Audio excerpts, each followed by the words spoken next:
Good morning and welcome to the National Newspaper Publishers Association's Let It Be Known.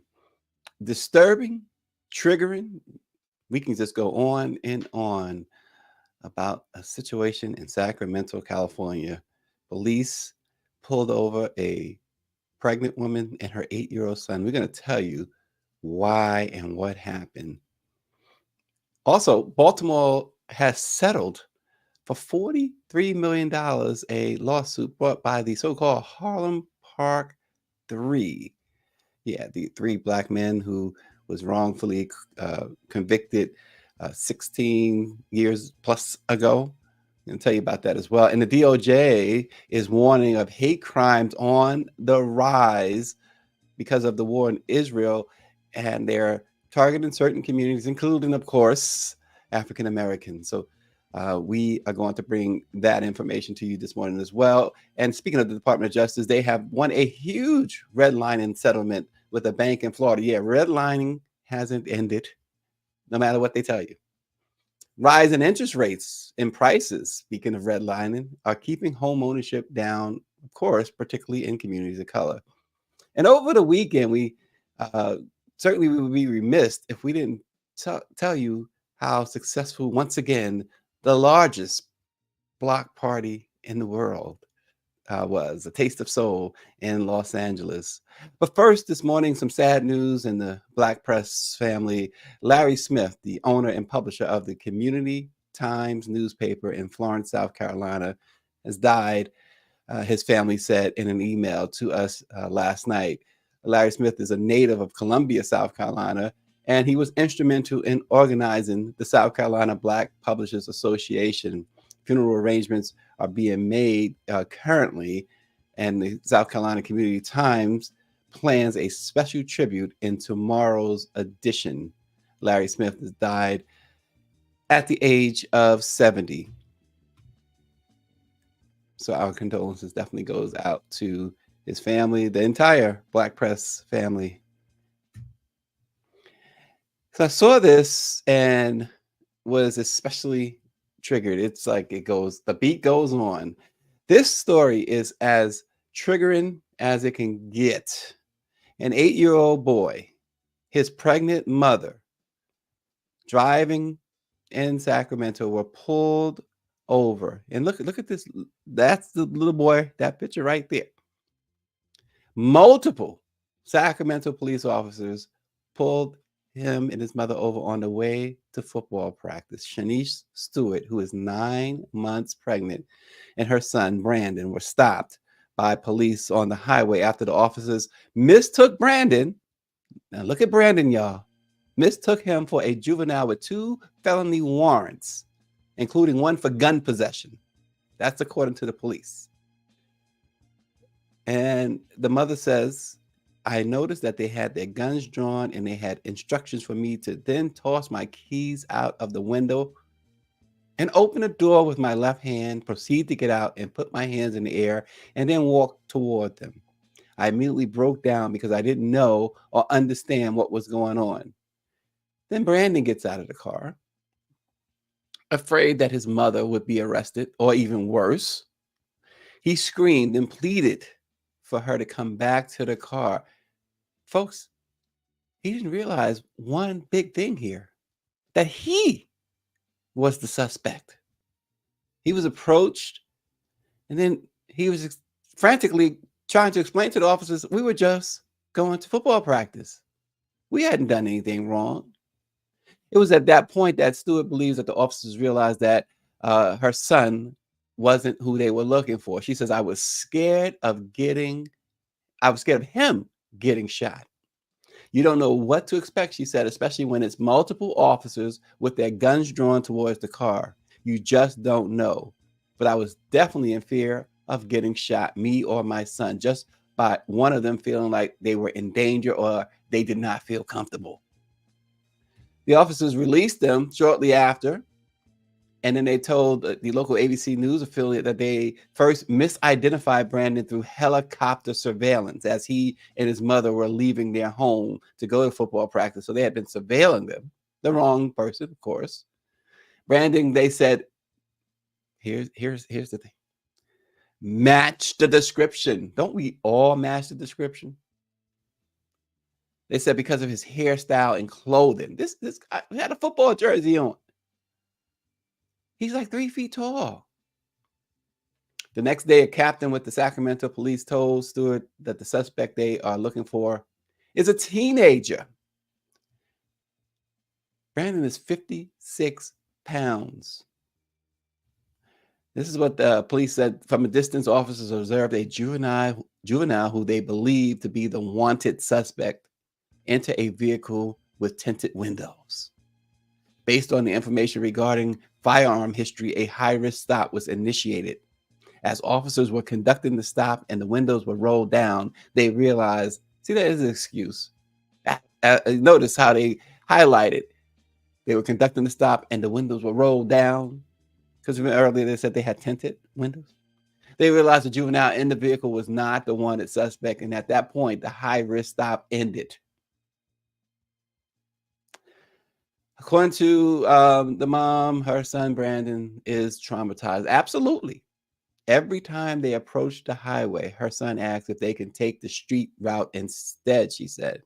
When he sees a police officer or a police cruiser drive past their car, he reminds his mother to drive safely. He only rides in the back seat of the car where he feels safer.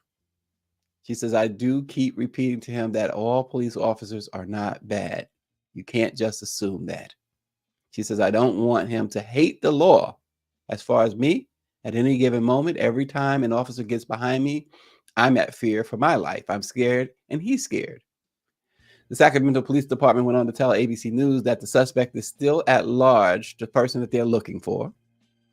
When asked if any disciplinary measures would be taken against the officers involved, Sacramento police said the incident is still under review. They say we must acknowledge that a case of mistaken identity occurred. Our officers provided explanation and an apology to the mother and her son. Our department has been in contact with the mother since the incident. We recognize the impact that police interactions can have on our community members. Unreal. Yeah, Michelle Madison says Sacramento is a nice city. She lived there for a time. She says it's a nice city otherwise. And of course, Power 96 says as long as qualified immunity is in the books, nothing will change in policing. You have to just keep suing them. And Angela Connolly says, you know what you could do with that apology? Yeah, this boy is 8 years old and his mother's about to give birth. And where was the threat? Where was the threat that they had to draw their guns and traumatize this boy for the rest of his life? And the mother, thankfully, think about it. Miscarriage or anything could have happened. Just on the sheer stress of that situation. And then to get out of the car, imagine that. This little boy crying, worried about his mother, not understanding he was the target. He was the suspect. Unbelievable. Not well, let me take that back. It's no longer unbelievable. And I said, let me take that black. And that's really the case, right? It's no longer unbelievable. David Youngblood said the officers should go to her house and talk directly to the child with an apology and an assurance that to him they really are the good guys. You know, absolutely. Absolutely. That they shouldn't have even been, David, that advice should not have to be passed on. That should be a human instinct, right? Understanding that at 8 years old, the damage you've now caused. And of course, given the backdrop of what American policing is when it comes through when it's viewed through the lens of Black America. Wow. Unbelievable. That's all I can say about that. Now, turning our attention back east, in Baltimore, officials have agreed to pay $48 million to 3 Black men who were wrongly convicted in a high-profile killing over 3 decades ago. Alfred Chestnut, Andrew Stewart, and Ransom Watkins, collectively known as the Harlem Park Three, were each incarcerated for 36 years. I had earlier said 16 years, 36 years for a crime they did not commit. How many times we keep seeing this? That's another thing that we keep seeing. After spending your life in jail, they say, oh, you didn't do it. The agreement is the largest settlement in Maryland's history, and it received unanimous approval from Baltimore City Board of Estimates. The three men filed a federal lawsuit following their exoneration in 2019, and their resolution represents the conclusion of that case. The men had asserted that detectives involved in their case nearly 40 years ago had a history of coercing witnesses, casting a shadow of doubt over their conviction. The state's attorney for Baltimore City conducted a thorough reinvestigation, affirming their innocence. Eyewitnesses recanted their previous testimony, which had played a pivotal role in the wrongful convictions. And David says a number of states don't even allow the wrongfully convicted to even get compensation. And that is very much true. This case is interesting too, because one of the men in this case, now each of them are going to get $15 million apiece as part of the settlement, and the city's going to pay, first of all, the remaining, they're going to pay the $3.3 million in legal fees. But one of the defendants, how they got to this point was they did the old-fashioned law library in the prison. And he kept investigating his case, looking up how he can get it overturned. It was Chestnut who kept saying, we can do this, we can do this. They're gonna make a movie out of this without question. Got to, right? And then finally, the Mid-Atlantic Innocence Project, the legal aid group that was instrumental in starting the Innocence Project, they got with Chestnut and his mother. His mother was able to provide concrete evidence that he wasn't involved. She gave him a receipt, because one of the key pieces of evidence was this football jersey. And they said that proved, because it was the victim's jersey, they said. Well, the mother had provided this receipt showing that she had bought the jersey with the description and everything, thankfully, in the receipt. Chestnut then filed a records request in 2018, and that's when the case really began to turn. It unveiled evidence that indicated that multiple witnesses had identified a different 18-year-old jacket. That was a jacket, not a jersey. Had identified a different 18-year-old suspect as the shooter. One student even witnessed the suspect fleeing and discarding a weapon as police arrived at Harlem Park Junior High School. And at the time, authorities had focused in on the three men, the three kids at the time, while the other suspect ultimately died in 2002. Mayor Brandon Scott applauded the settlement. He said there was some serious injustices that were committed. He says our city is in a position where in 2023, we are literally paying for the misconduct of Baltimore Police Department officers decades in the past. This is part of the price our city must pay to right the many wrongs of this terrible history. The settlement already adds to a previously approved $8.7 million by the Maryland Board of Public Works in March of 2020 to compensate the three men. The Mid-Atlantic Innocence Project put out a statement saying no amount of money can make up for the 36 years that each man lost in prison. Power 96 says they should receive $100 million apiece, and every police officer involved should be in prison. And yes, the Innocence Project does do wonders. He says in Louisiana, they certainly do wonders. They are definitely good people. Power 96 has two friends that served over 30 years, and now they are free. It's going to be interesting. At one point, we got to get all of these folks together. We were during the NMPA's Leadership Awards back in September in Washington. One of the Central Park exonerated 5 members who's now a city council member elect in New York, was there. Be great to get a lot of these individuals together. And David says he's for taking pensions. Yeah. It's something, when something is so faulty and something is so wrong, generally, those in charge step in to try and fix it. Well, this has been faulty and wrong forever. And the pensions and the qualified immunity and things of that nature are what can help go a long, long way in fixing what we continue to see day in and day out. The 8-year-old boy in Sacramento, this situation with these exonerated Harlem Park 3,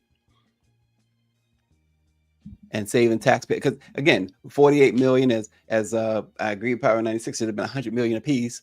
But who's paying for that? The citizens of Baltimore are paying for that, not the police department. They pay, the only way they pay for it is through embarrassment, temporary embarrassment. You guys were able to again prove that there's too many bad apples in the police department. So then move on to the next injustice. And somebody who's that saying that they want to, Mike V says they want to stop teaching critical race theory in colleges and universities. And Dr. David Childs is watching this morning. Good morning, Dr. Childs. Bobby Henry, the publisher of the West Side Gazette, says that how long will we be the victims of serious injustices? And Mr. Direct Quinn says that the funding should come from pensions. Yeah, it's the only, we've talked about this, and Barrington has talked about it, and Austin has talked about it. We've had others come on and talk about it. That is the only, Dr. Childs, I think, once chimed in on this. It's the only way that you're going to find any type of tangible change. You got to hit them where it hurts. That's all. That's like business sense 101 and punishment 101, right? Hit them where it hurts in the pocketbook. And if they start talking pensions and saying, you're going to be on the hook for this, there's not a cop out there who does not value in a great way his pension. Because you get a job like that, you look forward to the 20, 25 years, whatever it is, to get off that job and go and get that cushy pension. Some of them go out 3/4 because the pension is that good. So that's where you got to hit it. Well, as the Israel-Hamas conflict escalates, the United States Department of Homeland Security and the Department of Justice are issuing warnings of an anticipated surge in hate crimes within the United States. The agencies underscored the need for heightened vigilance, not only against anti-Semitic and Islamophobic attacks, but also against the backdrop of continued threats faced by African Americans and the LGBTQ community. The Department of Homeland Security's recent intelligence assessment emphasized an expected increase in these type of hate crimes. The agency cautioned that the ongoing war could elevate the threat of terrorism and targeted violence on American soil. Which brings to mind, and as much as I hate to bring this up, the Alaska Airlines pilot. Now, pilots, when they're not working, they and if this is available, they're able to fly to a destination in what they call a jump seat. Well, yesterday, a pilot using the jump seat was subdued and arrested and charged with over 80 counts of attempted murder. He tried to, while in the jump seat, disable the plane's engine mid-flight. And They are classifying that as an act of terror, as attempted act of terrorism. So these are the things that are going on now. And the Department of Homeland Security and the Department of Justice are concerned about. They're concerned about the attacks that we've been hearing about. The young Palestinian boy a week or so ago stabbed dozens of times. I think he was what, 8 years old as well, and his mother survived. He did not. An attack in New York on the subway last week. The murder of the leader of a temple the other day. These are things that are going on constantly now. And this is what the Attorney General Merrick Garland addressed in Florida the other day as well. He was in Jacksonville. And Austin is watching this morning, having some Captain Crunch and watching us. He says, thank God this nut pilot was not piloting the plane. Yeah, you got people wanting to make statements in the name of whatever. The DHS says that there have been a spike in swatting calls, where they, this is usually, it's been going on in Hollywood for a while, where they say that there's a armed situation at someone's home. Well, they're doing this now at targeting temples and mosques. There's been hoax bomb threats. And they're saying that this has erupted since the October 7th Hamas's attack in Israel. Mike Visa's Congressman Bowman proposed a bill in the House to prevent the Great Replacement theory, and every Republican voted against it, including Byron Donalds. David Youngblood says, I just wish everyone would take their medication. Yeah. And Bobby Henry says it's not just the police who engage in misconduct. What about those who sit in judgment and prosecute the cases? Yeah, and a lot of times, as we find out, these prosecutors, even though they know that the defendant is innocent, they continue to prosecute them. This is America. Who said that? This is America. That's one with the funny name, with the different name. What's his name? You know what I'm talking about. Austin said he's enjoying a Chick-fil-A before boarding for Dubai. Quit hating, Greer.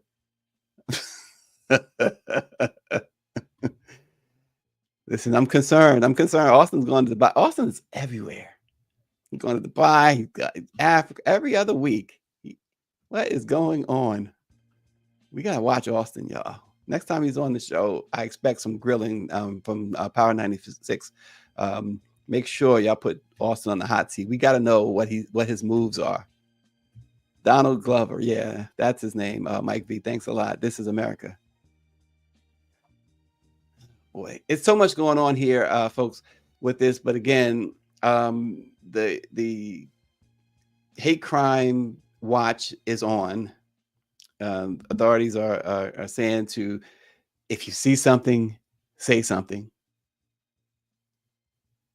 So we will see. Now, remember we thought redlining was a thing of the past? Who thought that anyway? I don't know. Some people did anyway. It's outlawed, right? Supposedly. Well, the Justice Department, they have a initiative called Combating Redlining. Well, they just announced that they had recovered more than $107 million in relief for communities of color nationwide who have long suffered from unfair lending practices. Within the sum, the department unveiled a $9 million agreement with Ameris Bank, which is aimed at rectifying allegations of redlining primarily in Black and Hispanic neighborhoods in Jacksonville, Florida.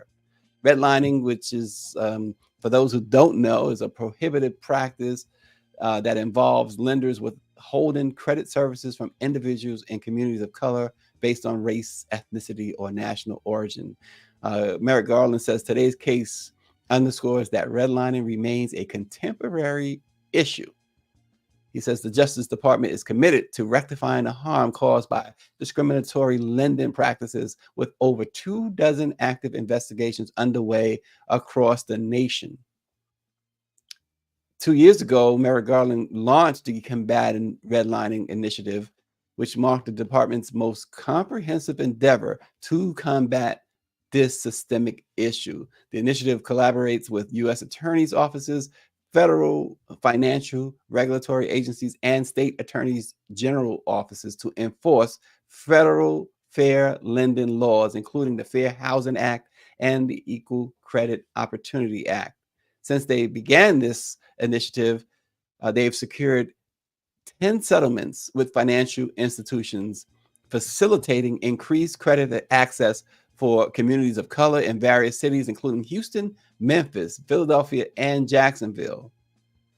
The Department of Justice said the settlements have empowered marginalized communities, which enabled them to pursue homeownership, a right unjustly denied them for far too long. Ameris Bank later reached a resolution in the U.S. District Court for the Middle District of Florida, contingent, of course, on the court's approval.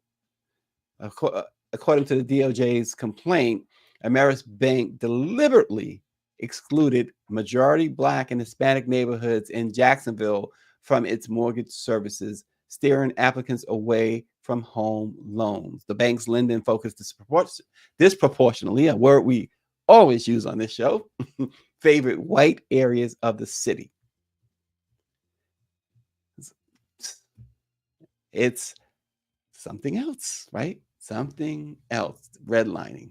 I tell you. And so to go along with that, though, you turn over to the homeownership disparity and the homeownership problem. And now interest rates are over 8%, the highest it's been in like 20 years. Just a couple of years ago, it was down below 3%. And now in the wake of the escalating mortgage rates and the soaring housing price, so you got the interest rates over 8% now and the average home prices skyrocketing. The DOJ says the dream of home ownership in the United States is now slipping further and further and further from the grasp of many Americans, particularly communities of color. Recent reports from financial and real estate authorities reveal that prospective home buyers, burdened by the growing cost of homes and borrowing at higher interest rates, face an increasingly challenging landscape. Disparities in homeownership continue to persist, and according to bankrate.com, the current average fixed mortgage doesn't help at all. It's a staggering 8.01%. Unreal. The National Association of Realtors reported that even as millions seek to purchase homes, the reality is starkly different from just a few years ago. Right now, it says the median sale price of a single family home is above $416,000. That is up from less than $360,000 in 2020. The home price indexes have reached historic highs, surpassing the reach of many medium income households. So you cannot expect to buy a house today.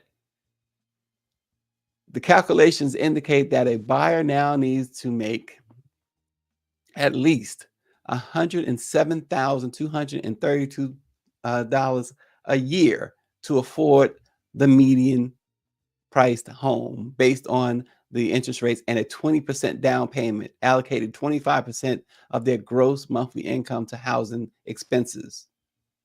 That figure surpasses the real median household income in 2022, which was $74,580. So it's a $30,000 difference. Power 96 says he bought his home at 3.5% interest rate. He only has 4 years left on his mortgage. Great. And that's where you really want to throw a party, right? When you pay the mortgage off, that's party time right there.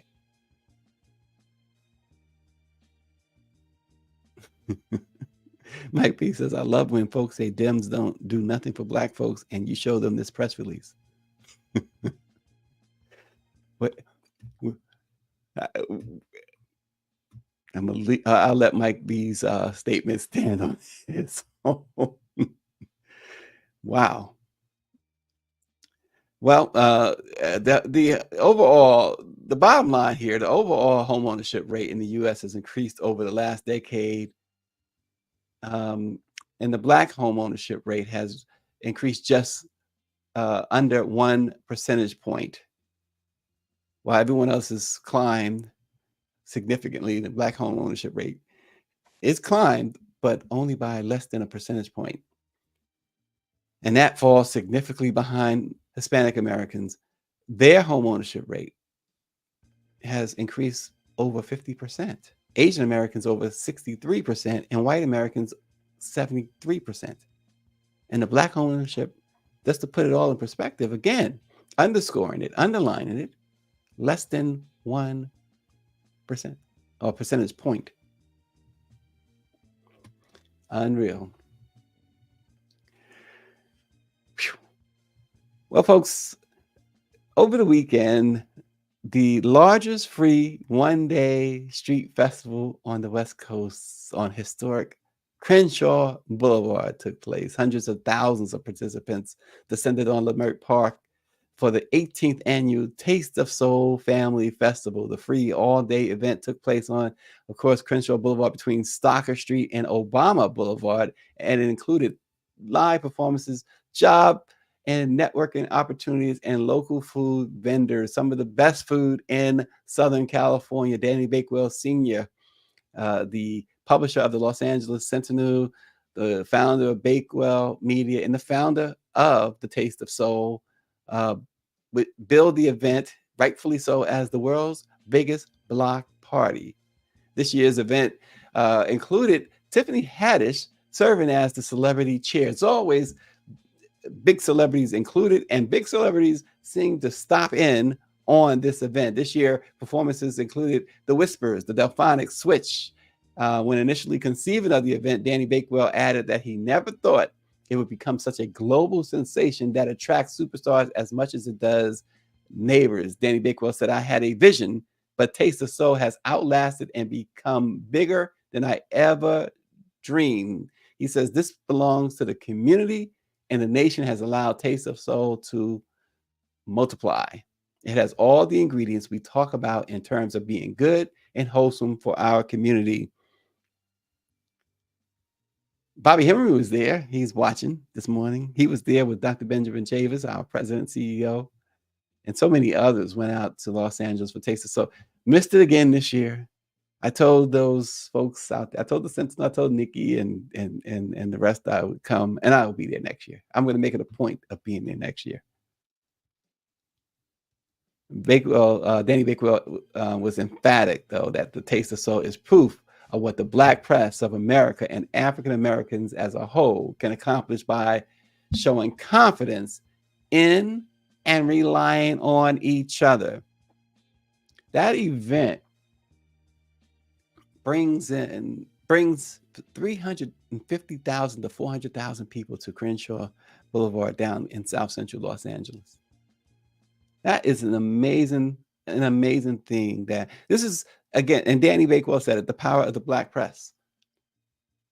The Sentinel is as synonymous with Los Angeles as any of their mainstream papers, including the Los Angeles Times.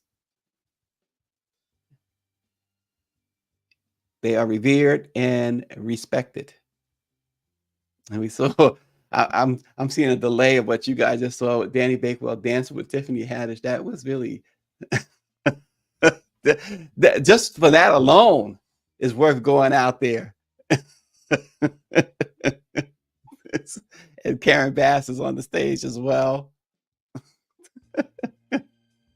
That is awesome. What are they doing? They're having fun. They're having fun. The Taste of Soul. Y'all should check it out. If you haven't been out to Taste of Soul yet, it happens about the same time every year in October. Plan for it in advance. Next year, we'll get on the stage with Danny Bakewell. I ain't gonna be doing that though. I ain't gonna be doing that. There's Stevie Wonder. People just drop in. They drop in. People like that. And Stevie Wonder's been an amazing presence in the South Central Los Angeles community for as long as he's been a superstar. And so that's not an act. That's not a, I'm just going to go where the people are type thing. This is somebody who has celebrated Los Angeles and that part of Los Angeles anyway. He has his annual thing in December down at the old Fabulous Forum in Inglewood. Continues to reach out and give back to that particular community. But you see Snoop Dogg and others, they pop in all the time at this Taste of Soul event. Power 96, I have to put that on my to-do list next year, along with my Freaknik reunion tour. I figured Power 96 would be going to Freaknik.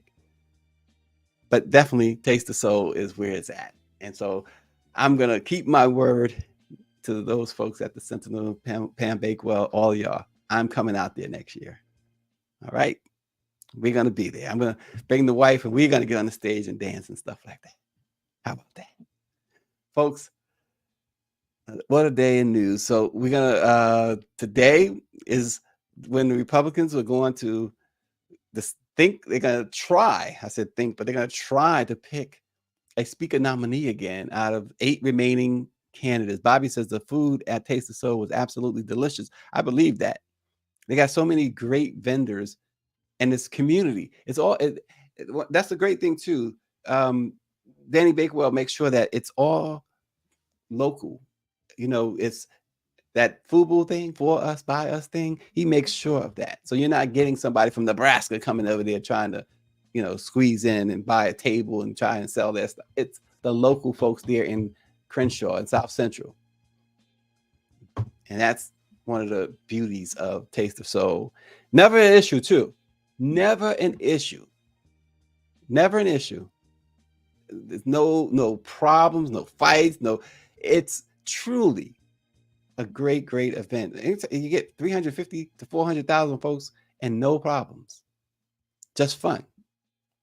That's Taste of Soul. But they're going to try to elect a speaker out of 8. Byron Donalds is one of them. And I love what I think it was Power 96 had wrote earlier. He says, oh,